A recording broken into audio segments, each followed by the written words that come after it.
20 ವರ್ಷ ಆಗ್ತಾ ಇದ್ದಂಗೆ ಬಾಯ್ಸ್ ಲೈಫ್ ಎಷ್ಟು ಬೇಗ ಚೇಂಜ್ ಆಗಿಬಿಡುತ್ತೆ ಅಲ್ಲ. ಯಾರ್ದು ಯಾಕೆ, ನಂದೇ ಹೇಳ್ತೀನಿ ನೋಡು. ಕಮಿಟ್ಮೆಂಟ್ಸು, ರೆಸ್ಪಾನ್ಸಿಬಿಲಿಟೀಸು ಅನ್ನೋದು ಸ್ಪೆಲ್ಲಿಂಗ್ ಕೂಡ ನಂಗೆ ಗೊತ್ತಿಲ್ಲ.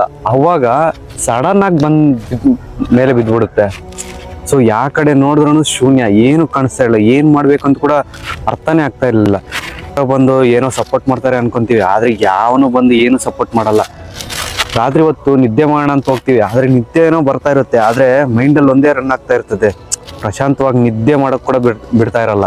ಇಷ್ಟು ಕಷ್ಟಗಳು ಬರ್ತಾ ಇದ್ರು ದೇವ್ರು ನಮ್ಗೆ ಮುಂದೆ ಬರೋ ಕಷ್ಟಗಳಿಗೆ ಸಿದ್ಧ ಮಾಡ್ತಾ ಇರ್ತಾನೆ. ಕಷ್ಟ ಅಂದ್ರೆ ಹೆಂಗಿರುತ್ತೆ ಅಂತ ಯೋಚನೆ ಮಾಡೋ. ಚಿಕ್ಕ ವಯಸ್ಸಿಂದ ನಿಮ್ಮ ಅಪ್ಪ ಅಮ್ಮ ಎಷ್ಟು ಕಷ್ಟಗಳು ಅನುಭವಿಸಿರ್ತಾರೆ, ಇದೊಂದು ದೊಡ್ಡ ಕಷ್ಟನಾ? ಅವ್ರು ನೋಡ್ಕೊಳ್ಳೋ ಬಾಧ್ಯತೆ ನಿನ್ ಮೇಲೇನೆ ಇದೆ.